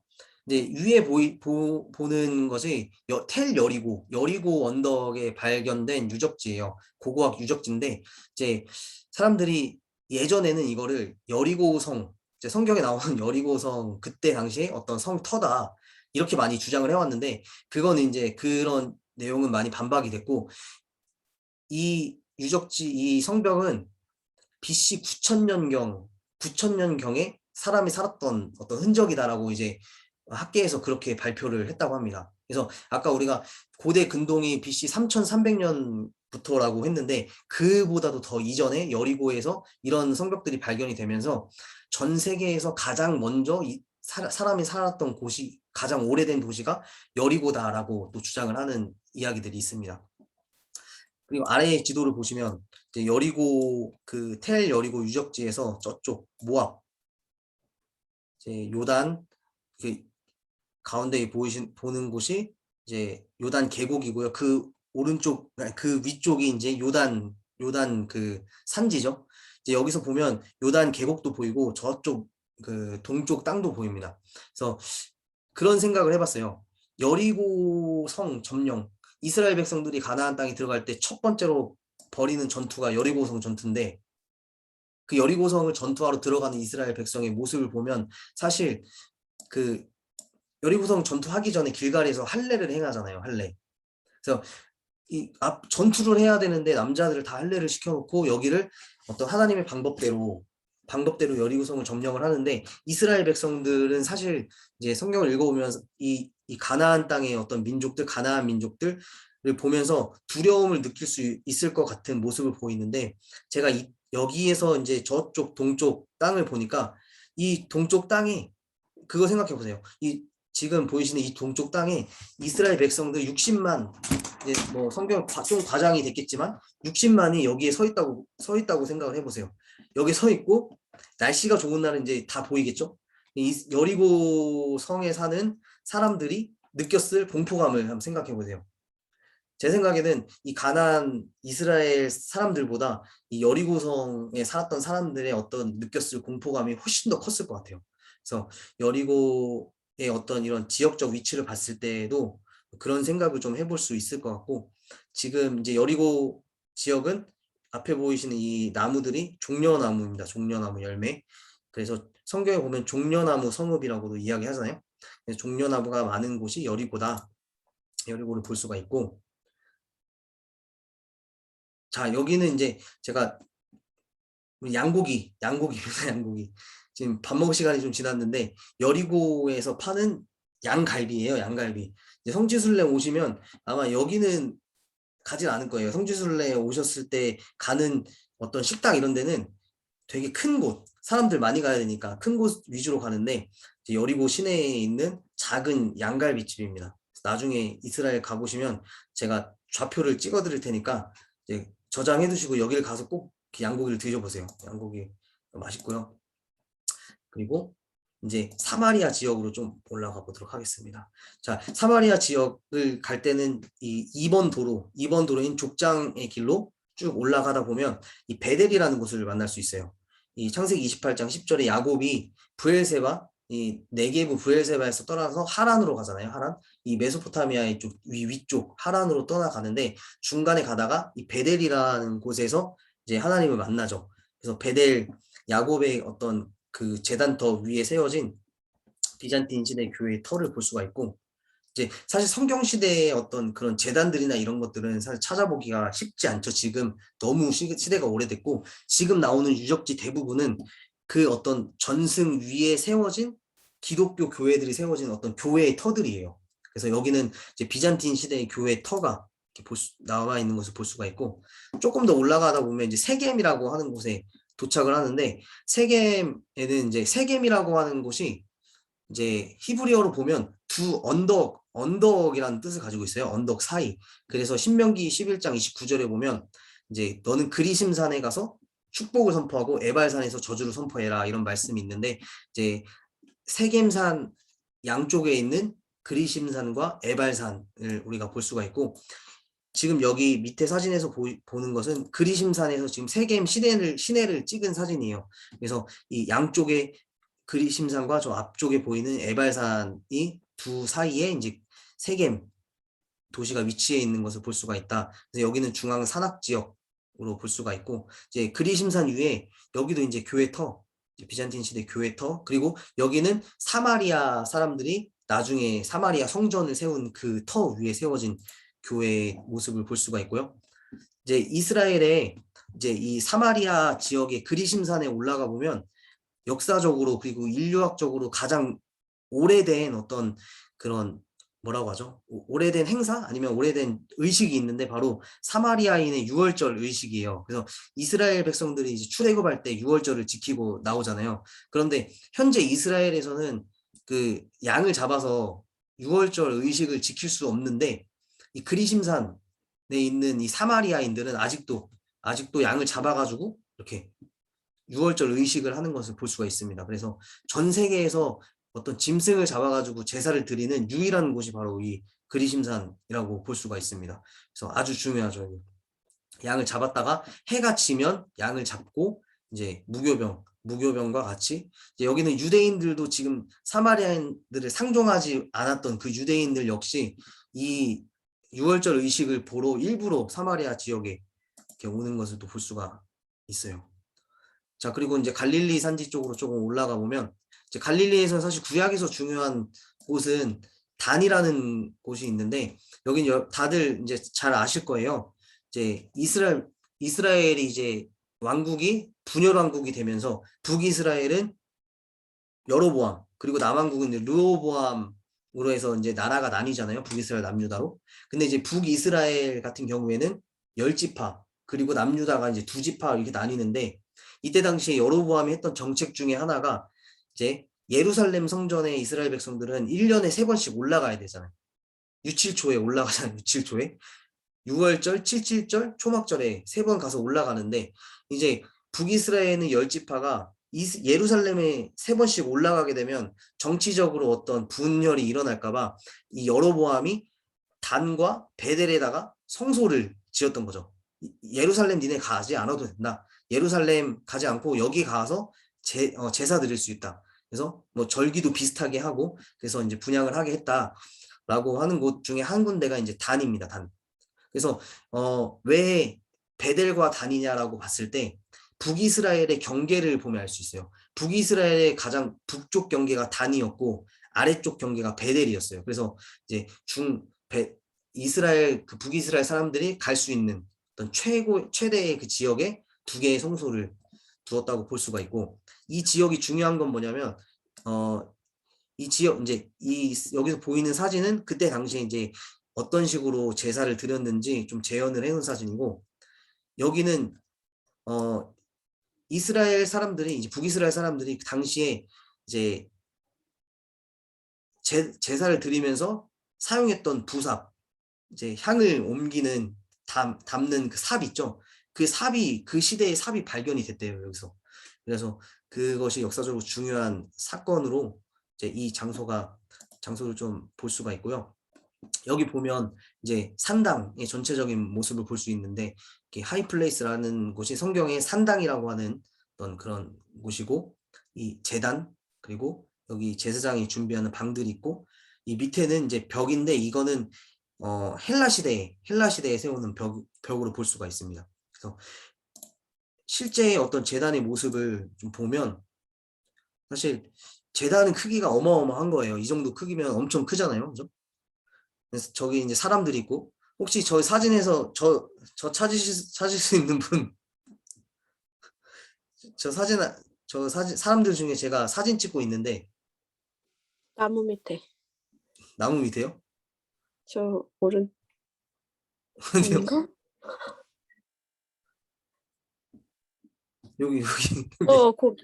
네, 그래서 사진 찍고 있는데 여기 사람 크기가 이 정도고 제단이 이 정도면 이제 재현해 놓은 제단이 이 정도면은 엄청 큰 제단으로 볼 수가 있죠. 그래서 학자들은 뭐라고 얘기하냐면 그 예루살렘에 있었던 제단보다 베델과 단에 있었던 제단이 훨씬 더 컸을 것이다. 왜냐하면 여로보암이 그렇게 했을 수밖에 없을 것 같아요.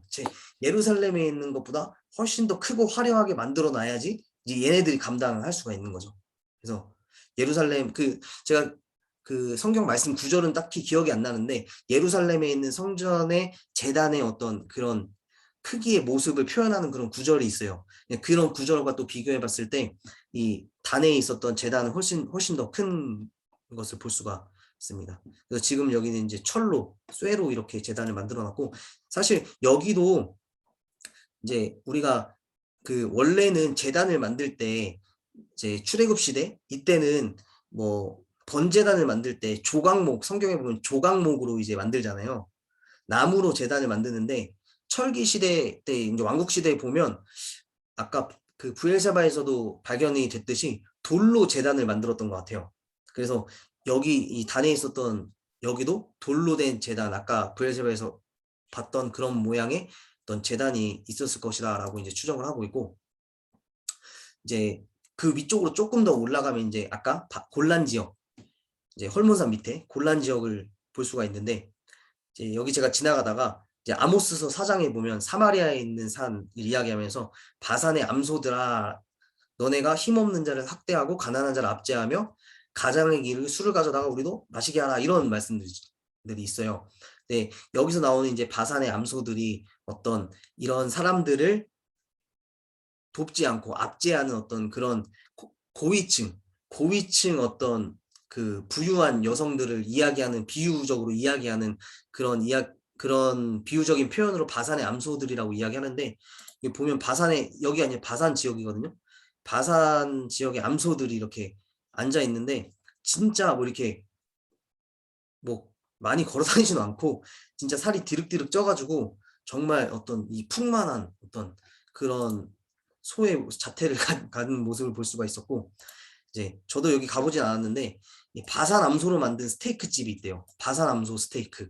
그래서 뭐 이런 곳에 가서 나중에 좀 드셔보시면 좋겠고 이제 마지막으로 이제 헐몬산입니다. 헐몬산. 이스라엘 최고 북단에 있는 헐몬산인데 아까 말씀드렸듯이 1년 내내 365일 내내 만년설이 덮인 곳은 아니에요. 위에 눈도 있지만 눈이 없는 시기에는 또 이렇게 푸릇푸릇 이제 풀도 나고 나무도 이렇게 있는 모습을 볼 수가 있고 지금 이 이스라엘 헤르몬 헐몬산에 가보면 이제 이스라엘과 시리아와 레바논의 국경이 있는 곳이 이제 이 헐몬산이거든요.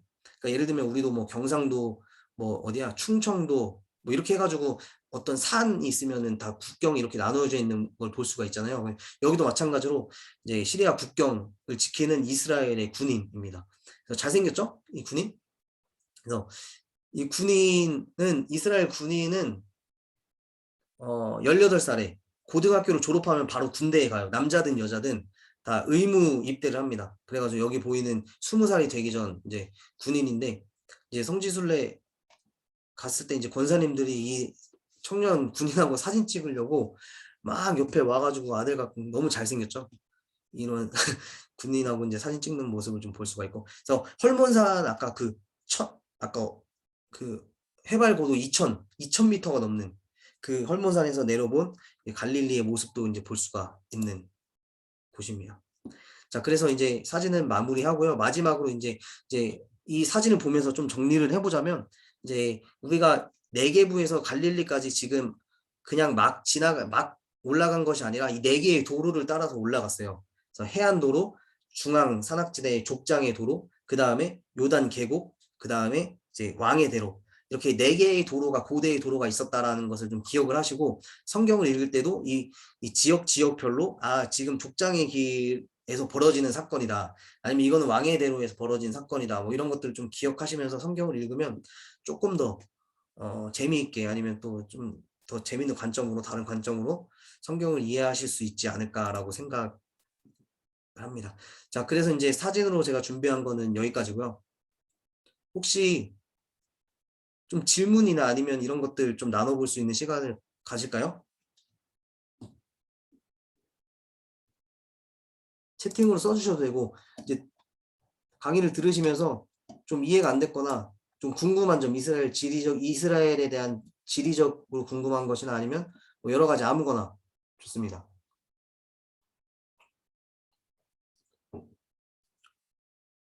지금 새로운 분이 한 분 들어오신 것 같은데, 이유선님 맞죠?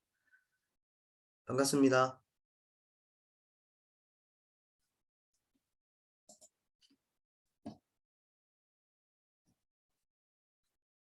자, 질문 없으세요? 제가 설명을 너무 잘한 건지 아니면은 너무 다들 잘 아시는 건지 모르겠네요.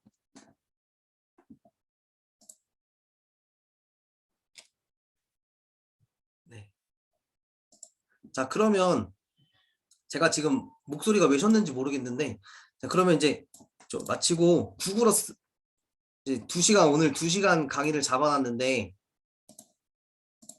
구글어스를 가지고 조금 한번 지역을 입체적으로 한번 보면 더 이해가 잘 가실 것 같아요. 지금 여러분들이 피드백이 없으셔가지고 제가 어떻게 저기 해야 될지를 모르겠네요. 잠시만요. 구글어스 한번 볼까요? 어떻게 할까요? 보여주세요. 구글어스? 네. 네, 봐요. 네. 잠시만요.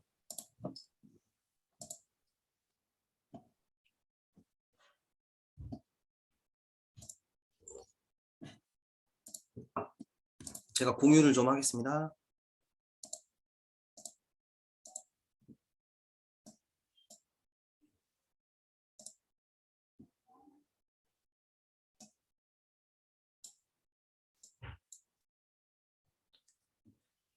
여러분들 구글어스 많이 이용을 하시죠?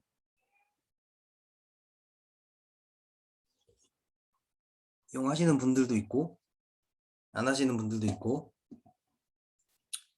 자, 화면 공유가 됐죠? 한번 보도록 하겠습니다. 자, 이 지구를 움직이는 게 쉽지가 않더라고요, 이게. 한번 잘 움직여 보도록 하겠습니다.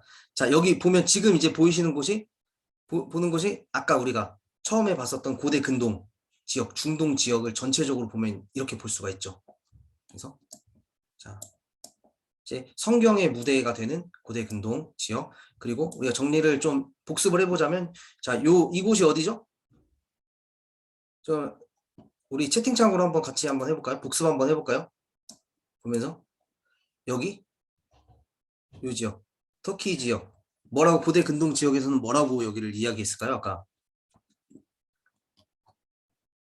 네, 자, 이 지역을 아까 아나톨리아 지역이라고 이야기했죠. 아나톨리아. 그리고 지금 보이시는 이곳은 이제 고대 메소포타미아 두 강이 흐르고 있는 걸 볼 수가 있고, 고대 이집트, 그 고대 이집트가 보면 여기가 위에 있지만 여기 지금 보이시는 곳이 이집트의 우리는 위쪽으로 보고 있지만 여기가 하류예요. 하류. 여기가 하 이집트가, 여기가 하 이집트고, 그리고 이 위쪽이 상 이집트입니다. 거꾸로 돼 있고요. 이 이집트의 나일강이 여기부터 이렇게 쭉 흐르고 있는데, 저도 이번에 이제 공부하면서 안 사실이 뭐냐면, 이 나일강이 어디부터 나와 있냐면 쭉쭉 내려가다 보면 이 이 밑으로 가면 잠바이라는 나라가 있대요. 잠바이. 지나갔나?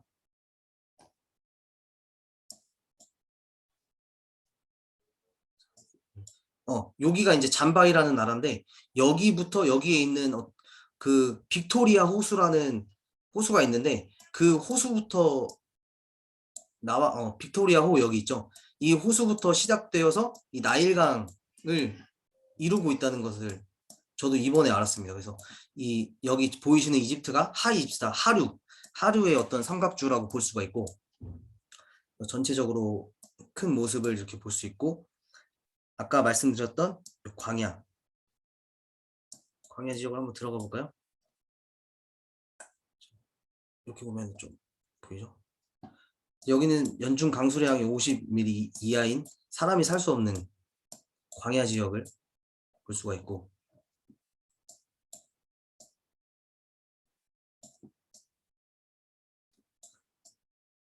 이 옆쪽으로 이제 지금 요르단 땅인데 여기 요단 계곡 동편 이제 요단 동편이죠. 이쪽으로 보면 이제 아까 우리가 이야기했던 도로가 왕의 도로잖아요. 그 왕의 도로가 이제 여기 나 있는 걸 볼 수가 있어요. 이 지도 보이시죠? 여기가 이제 현재 고대에도 왕의 도로였지만 현재에도 왕의 도로를 볼 수가 있고 여기를 따라서 이제 이스라엘 백성들이 올라가려고 했던 거죠. 쭉쭉 올라가다 보면 이제 이스라엘까지 들어오는 요 길이 볼 수가 있고요. 그리고 이스라엘 백성들이 이제 여기 느보산에서 모압 땅에서 이제 가나안 쪽을 바라봤던 것이고 여기 보면 이제 요단 계곡 이제 밑에 여기 보이시는 것이 사해인데 사해 위쪽에 보면 여리고라는 지역이 있습니다.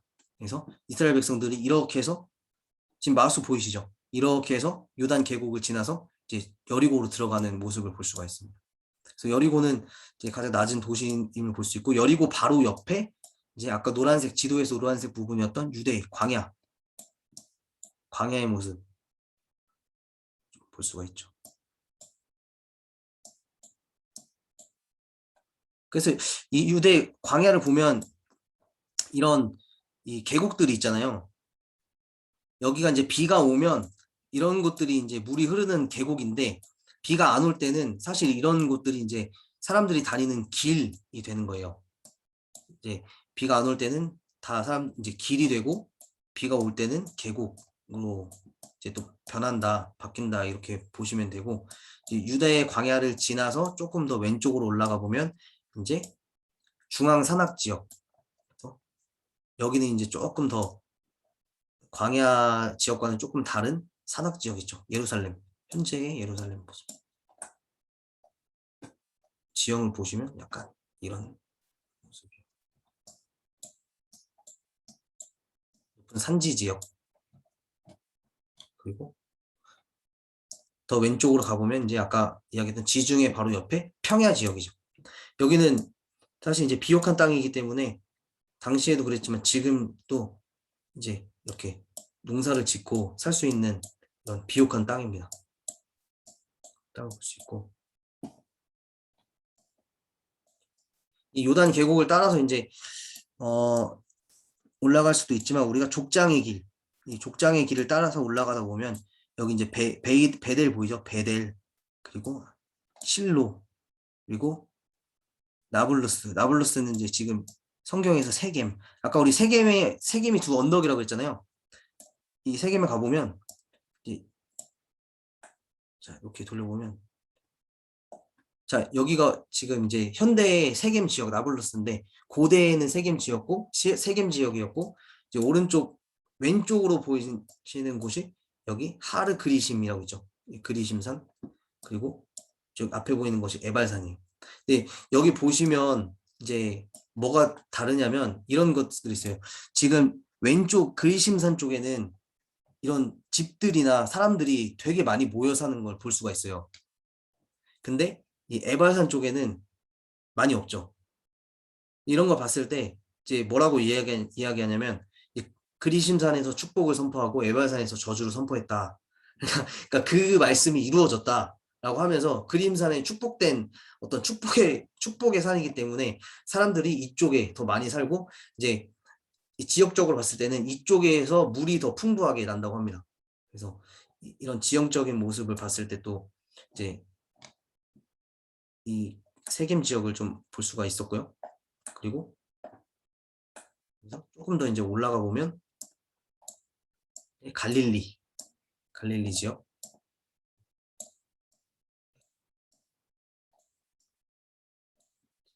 이 갈릴리 지역 이 부분은 지금 이제 요단 협곡지대가 이렇게 넓은 것을 볼 수가 있죠. 이제 지금은 이렇게 요단강이 작지만 옛날에 고대 때는 사실 되게 넓었대요, 이게. 그래서 우리가 요단강 건널 때 작은 요단강 이스라엘 백성들이 작게 건넜다고도 이야기를 하는데 당시의 요단강의 어떤 넓이나 이런 것들 사진이나 좀 남아있는 걸 보면 여기가 상당히 넓었던 것을 볼 수가 있어요. 그래서 그렇게도 생각해 볼 수가 있고 갈릴리 지나서 쭉 올라가 보면 이제 가장 높이 솟은 산이 있죠. 여기. 이제 헐몬산. 헐몬산은 한번 봐볼까요? 어떻게 생겼는지.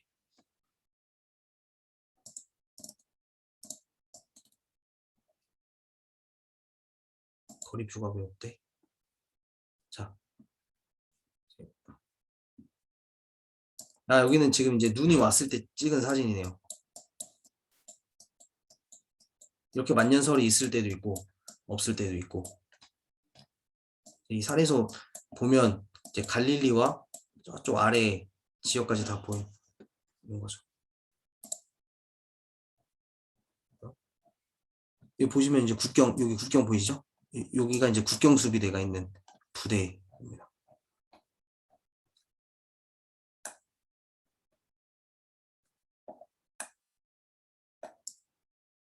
자, 그래서 이스라엘 전체적인 지형을 우리가 다 살펴봤는데 이 정도로 보면 사실 다들 이해가 되실 것 같고 이제 나중에 심심하실 때 구글 어스를 가지고 더 가고 싶은 지역을 한번 가보셔도 좋을 것 같아요. 그래서 이 정도까지 하면 될까요? 자, 9시 반밖에 안 됐네요. 2시간 강의를 잡아놨는데 뭐 혹시 마지막으로 하고 싶은 말씀들이나 질문 같은 거 있으면 조금 나눠보고 조금 일찍 맞춰도 되겠죠? 네네네. 궁금증이 생기는데, 네네. 그, 뭐라고 설명해야 되지? 우리나라 쪽 있잖아요. 네. 그때 당시 이쪽 지역은 없었어요? 우리나라 당신? 자, 제가 잘 이해를 못했네요. 약간 계속 여기를 뭐라 그러죠?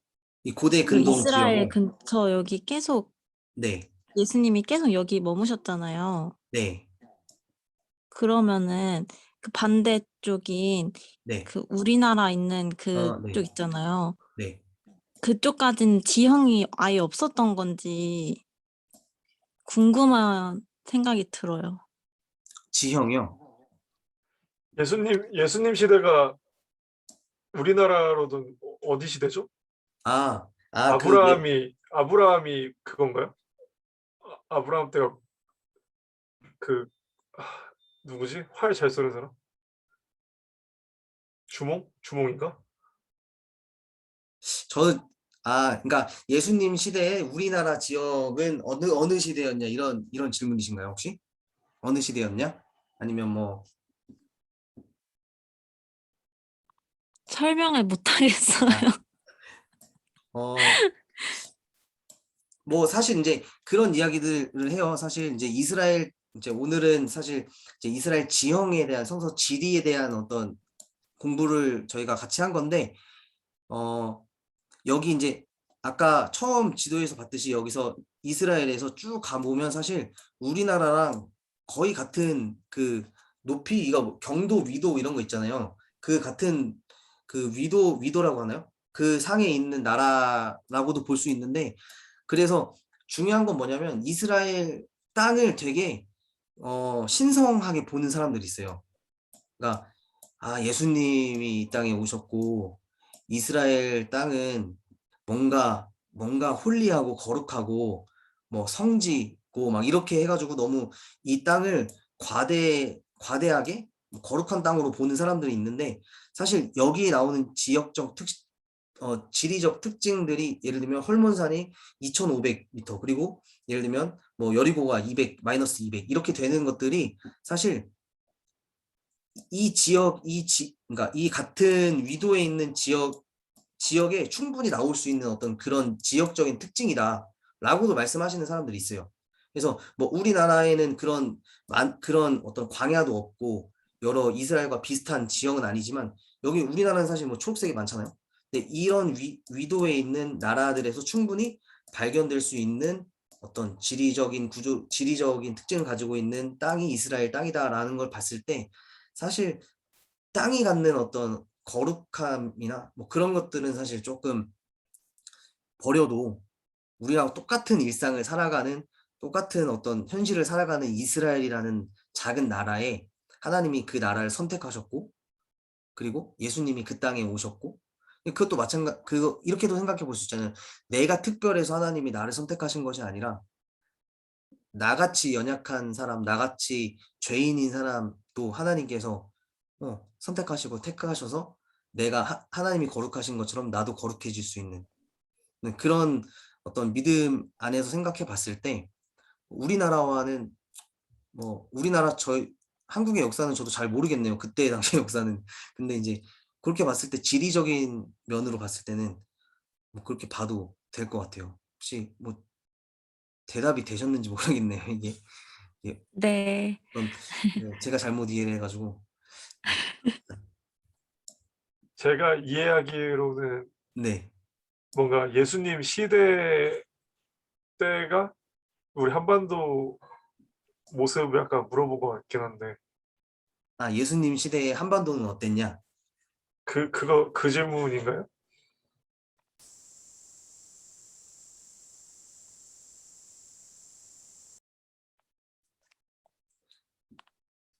제가 나중에 혹시 저기 필성 전도사님이 필성 전도사님이랑 이렇게 해서 나중에 그 인터넷에 가보면 이스라엘 역사랑 우리나라 역사랑 비교해 놓은 도표가 있어요. 그래서 예, 예수님 시대 때는 네, 그 뭐였다 이렇게. 삼국 시대 초기여서 그렇게 막 완전 먼 느낌으로는 또 안 느껴지는데 질문이 뭔지 잘 몰라가지고 일단 그러면은 그 네. 예수님 계실 때 우리나라에 사람들이 있었어요? 그때가 이제 고구려 백제 신라 초기 아, 이제 고구려 백제 신라 막 생기는 그 시기랑 비슷해요. 아, 그러니까 생각보다 이게 매칭이 잘 우리가 못 하는데 음, 우리 막 이사야나 그 이사야 선지자 때가 그 유럽 쪽 보면은 막 플라톤, 소크라테스 이 사람들 나오는 시기예요. 그러니까 이제 그 좀 시기에 예수님이 계셨어요? 그 이제 예수님이 오시기 몇백 년 전 내가 이제 아, 소크라테스 뭐 이런 사람들이 살던 시대가 이제 이사야도 그 시대 살았고 그러니까 이제 이런 매칭을 하는 것도 좀 재밌는데 나중에 재면 목사님께서 또 한번 사실 이제 지금 그럼 제가 잘 이해를 이제 했는데 어 아까 이제 고대 근동이라고 이야기를 했잖아요. 고대 근동이 BC 3300부터 이제 이거는 이제 학문적인 기준을 나눈 게 3300부터 이제 600년까지 BC 600년까지로 봤을 때 이제 그때 당시에 사실 여기는 우리가 고대 근동이라고 했을 때는 우리가 정확하게 알 수가 없어요. 다 사실 다 추정이에요, 추정. 그러니까 우리가 500년 전 지금으로부터 500년 전에 뭐가 있었는지 사실 우리 손에 들린 자료 외에는 확인할 바가 없잖아요. 500년도 그런데 여기는 2000년에서 지금 2020년에서 2000년을 뒤로 가야지 예수님이 계신 거죠. 그 예수님이 오셨던 AD 0년부터 다시 1000년을 3번을 가야 돼요. 그러니까 예수님까지도 우리가 거리가 그렇게 먼데 지금 우리가 이야기하는 고대근동 구약 성경은 거기서부터 또 1000년을 가고 저 메소포타미아 문명까지는 또 1000년을 2번을 더 가서 3000년까지 가야 되는 어떤 이런 전체 큰 역사를 봤을 때 사실 추정이기도 하고 우리가 그때 당시에 어떤 사람들이 살았던 모습, 사람들의 가치관, 사람들의 어떤 그런 것을 사실 우리가 다 이해할 수가 없죠. 근데 지금 그런 문제들을 조금 해결하시려면 이 고대 근동의 역사를 지나서 예를 들면 뭐 이스라엘을 지나서 뭐 로마 시대를 지나서 헬라 시대를 지나서 로마 시대를 지나서 로마 시대에 예수님이 오셨고 그 다음에 또 초기 교회 시대 이런 어떤 교회사에 대한 공부를 조금 하시면 조금 더 우리나라와도 이렇게 연결을 해보시면서 그 시대적인 어떤 역사 공부를 하시면 좀 이해를 하실 수 있을 것 같아요. 네, 감사합니다. 네, 교회사 공부를 추천을 하기를 원합니다. 교회사. 네.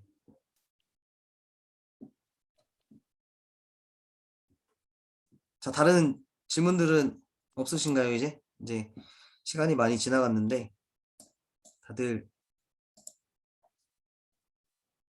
없으신 거로 알고 그러면은 여기까지 할까요? 네, 표시해 주시면 마치는 네. 걸로 하겠습니다. 고생하셨습니다. 네. 수고하셨어요. 네, 감사합니다. 네. 네. 다들 좋은 밤 보내세요. 수고하셨습니다. 네.